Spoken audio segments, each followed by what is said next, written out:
తమ్ముడు బండ్రెడ్డి పక్కనుండి మాట్లాడుతుంటాను. ఎట్టా ఉండవు? ఏంది పక్కన నాకు ఈ గతి?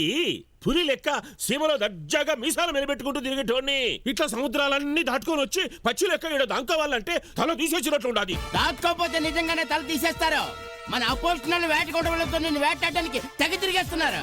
అయినా ఇలా అవుట్ ఆఫ్ ఫోకస్ లో దాక్కోవడం మన ఫ్యాక్టరీ కొత్త ఏం కాదు.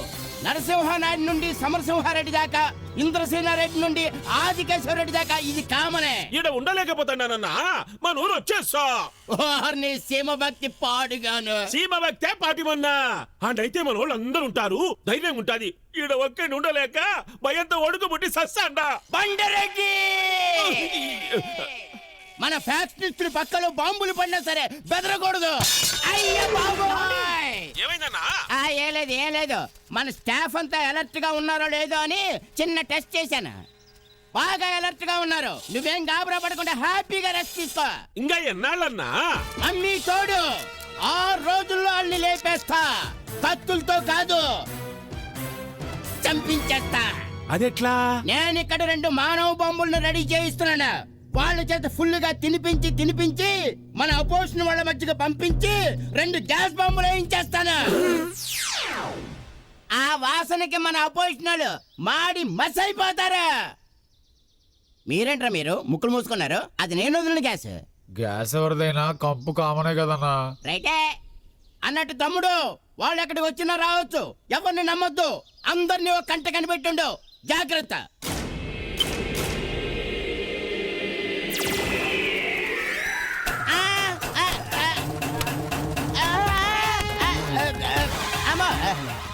ఇది కింద పడి ఉంటే ఏమై ఉండేదిరా? పేలిపోయి ఉండేదన్నా. ఇది పేలడం కాదు, మనం పేలిపోయేవాళ్ళం. పేలుతుంది అని గంట నుంచి నోటికొచ్చినట్టల్లా తెగ పేలిపోతున్నావు. తాగుమోత ఎదవా, అసలు అది ఎప్పుడు పేలుతుందరా? దేనికైనా టైం రావాలి సార్. పైగా అది టైం బాంబు. అసలే తాగి ఉన్నావు. ఆ బాంబు సరిగ్గా పెట్టిసచ్చావా? తాగాను గనుకనే కరెక్ట్ గా పెట్టుంటా.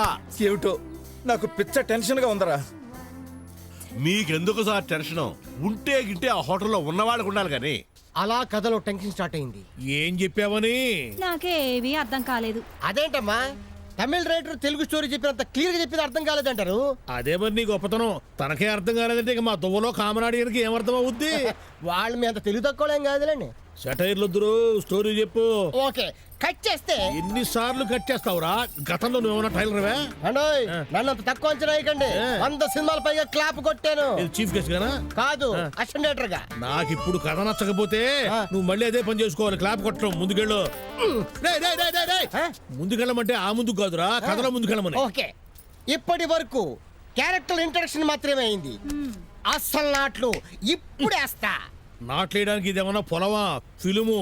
ఏంటో సమర్పించుకుందామంటే నా ఆశ తీరేటట్టే లేదు. తీరుస్తా మేడం, మీ ఆశ తీర్చి మిమ్మల్ని సాటిస్ఫై చేస్తారు కదా. ఇప్పుడు మన హీరో చెప్పబోయే లవ్ స్టోరీ ఇండియన్ స్క్రీన్ మీద ఎక్కడ రాలేదు. ఇంగ్లీష్ పిక్చర్ నుంచి కాపీయా? పక్కా ఒరిజినల్ సార్. నా ఒంట్లో రక్తం తీసి రాసా. ఏ ఇంట్లో ఇంకు లేదా? అంటే మీరు కౌంటర్ మీద కౌంటర్లు వస్తున్నా 3 ఎపిసోడ్ అయిపోతారు సార్.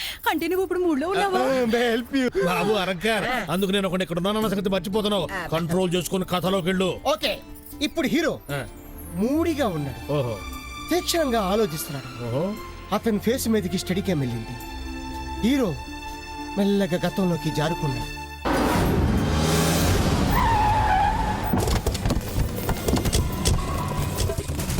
ఒరేయ్ వీరశంకర్, బయటికి రారా. ఇవాళ నీ అంతు చూడండి. టీవీ సీరియల్ కూడా చూడను. మీ మిడ్ నైట్ మసాలా కూడా చూడం. ఎవరమ్మా మీరు? నువ్వెవరు? వీరశంకర్కి తండ్రి వరుస అవుతాను.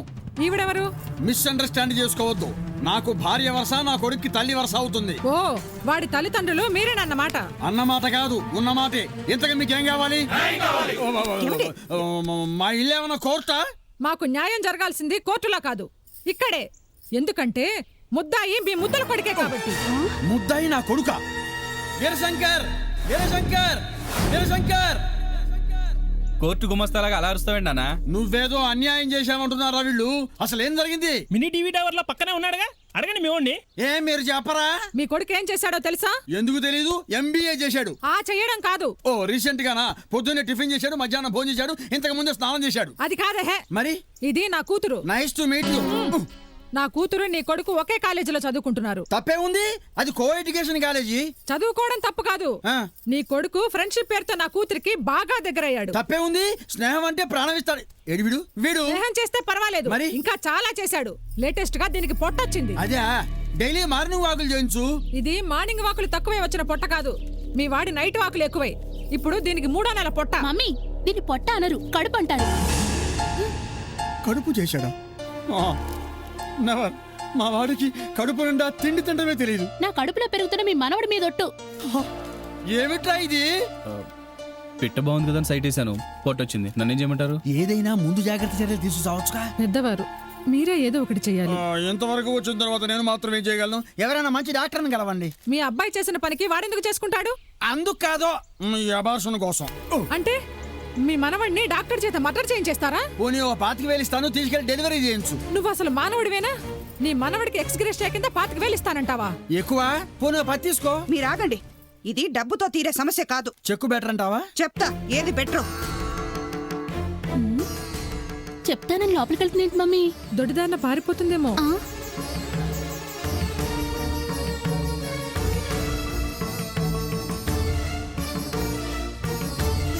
ఇదిగో తీసుకో. తాయెత్తా? తాళి. చిచి, ఇది ఇప్పుడు ఎందుకు? ఇది అమ్మాయి మెళ్ళో కట్టి భార్యను చేసుకో, కడుపులో బిడ్డని కొడుకుని చేసుకో.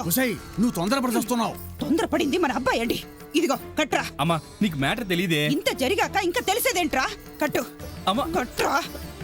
కట్టు. వద్దంటీ, నాకు ఇష్టం లేదు. అదే మాట మీద ఉందమ్మా. మీరు ఉయ్యండి. నెల తప్పే వరకు తెచ్చుకున్నావు, ఇప్పుడు ఇష్టం లేదంటావేంటమ్మా? నేను నెల తప్పలేదు, వారం తప్పలేదు. ఇదంతా నాటకం. నాటకమా? అవును, మేమంతా కలిసి ఫోక్ సాంగ్ ఆల్బమ్ చేశాం. అందులో మా నటనని చూసి మీ ముందు మా చేత ఇలా యాక్ట్ చేయించాడు. దేనికి? పెళ్లి కోసం ఇలా నాటకాలు ఆడిస్తావా? రిహార్సల్స్కే ఇంత రెచ్చిపోతున్నావు, రియల్ గా చేస్తే నీ పరువు ఇంకెంత దిగజారిపోయేది. ఏంట్రా నువ్వు అనేది? ఏంటంటే కాలేజీకి వెళ్తే లవ్ లెటర్స్, సెల్ ఫోన్ నొక్కితే రొమాంటిక్ మెసేజ్లు, కంప్యూటర్ ఆన్ చేస్తే రెచ్చగొట్టే చాటింగ్లు, పిజ్జాలు బర్గర్లు తింటున్న బాడీ ఎక్కడ చచ్చేది? ఎంత మడికట్టుకు ముడుచుకున్నా వయసులో ఉన్న కుర్రాన్ని. పైగా 6 అడుగులు అందగాడివి. మరే వదులుతుందా ఈ సమాజం? నిన్నగాక మొన్న ఐమాక్స్ సినిమాకి వెళ్ళి మధ్యలోనే వచ్చేసా. ఏ పిక్చర్ బోర్ కొట్టిందా? కాదు, అటొక్కతి ఇటొక్కతి వచ్చి పక్కన కూర్చున్నారు. నాకు ఫోన్ చేయొచ్చుగా కూర్చొని. ఒకటి కాలు తొక్కింది, ఇంకొకటి చెయ్యి నొక్కింది. ఎక్కడ టెంప్ట్ అయిపోతానో, ఎప్పుడు కమిట్ అయిపోతానో అని సినిమా చూడకుండా లేచి వచ్చేసా. బయటకొచ్చి బైక్ తీస్తుంటే లిఫ్ట్ ప్లీజ్ అంటూ ఇంకొకటి వయ్యారంగా వచ్చి నిల్చుంది. పుసుక్కున కాలు జారిపోతే నీకెక్కడ బ్యాడ్ నేమ్ వచ్చేస్తుందని భయపడి చస్తున్నా. చాలే ఆపరా. ఆపను. నేను ఇప్పటి వరకు చెప్పింది నాణానికి ఒక్కవైపు మాత్రమే. రెండో వైపు ఏముంది? అమ్ముంది నన్ను ఎంతో కష్టపడి 9 మాసాలు మోసింది. ఏం కాదు, 8 మాసాలే. నువ్వే కాస్త కకృతిపడి 1 నెల ముందే పుట్టేశావు. పోనీ 8 నెలలు మోసి కని, తినడానికి ఫారెక్స్, తాగడానికి హార్లిక్స్, స్నానానికి లక్స్, చదువుకోవడానికి బుక్స్, ఇలా 24 ఏళ్లుగా నా కోసం రోజుకి 24 గంటలు కష్టపడుతున్న తల్లి కోసం నేనేం చేశాను? వాషింగ్ మిషన్లో నా బట్టలు ఉతికి, మిక్సీలో నాకు అన్నం కలిపెట్టి, నా కోసం కొవ్వొత్తిలా ఇంకా ఎన్నాళ్ళు కరిగిపోవాలి? అది కాదు. చాలు. అమ్మకి కొంచెమైనా రెస్ట్ కావాలి. అమ్మ రుణం కొంతనే తీర్చుకోవాలి. బాబు. అవునమ్మా, నాకు ఈ సేవ చేసుకునే భాగ్యం కలగని. బాబు, నువ్వు మీ అమ్మకేమి ఈ సేవలు ఎఫ్ సేవలు చేయించక్కర్లా. దానికోసం పని మనిషి, వంట మనిషి ఉన్నారు. వాళ్ళు నెల జీతానికి వస్తారు కానీ జీవితంతో రారుగా.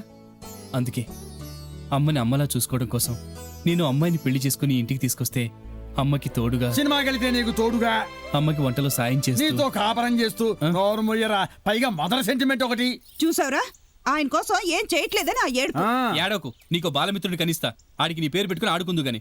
నిజమేనండి, వెంటనే ఓ అమ్మాయిని చూడండి.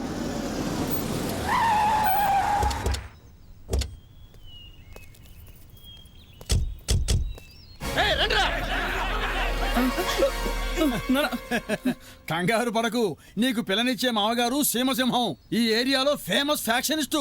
ఫ్యాక్షనిస్టా? అదేదో సైంటిస్ట్ అన్నంత గొప్పగా చెప్తావేంటి? నేను వద్దంటూనే ఉన్నాను. ఫ్యాక్షనిస్ట్ తో ఫిక్సింగ్ అంటే ఎయిడ్స్ పేషెంట్ బ్లడ్ డొనేషన్ తీసుకున్నట్టేనని. వింటేనా? మనం చేసుకునేది వారి కూతుర్ని గాని వాణ్ణి కాదుగా.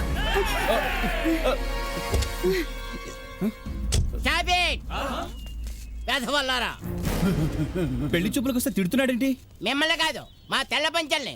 రేయ్, అయ్యా, వీళ్ళు మన విరోధులు కాదురా, మన హేమమాలిని చూసుకోవడానికి వచ్చినాడు. మీరు కావాలంటే తర్వాత మా వాడి పేరు ధర్మేంద్ర అని మార్చేస్తారండి. అలాగే మీరు నన్ను క్షమించాలి. అయ్యో, ఎందుకంటే మా వాళ్ళకి అందరిని అనుమానించడం అలవాటు. It's okay. లోపలికి రండి. పదండి.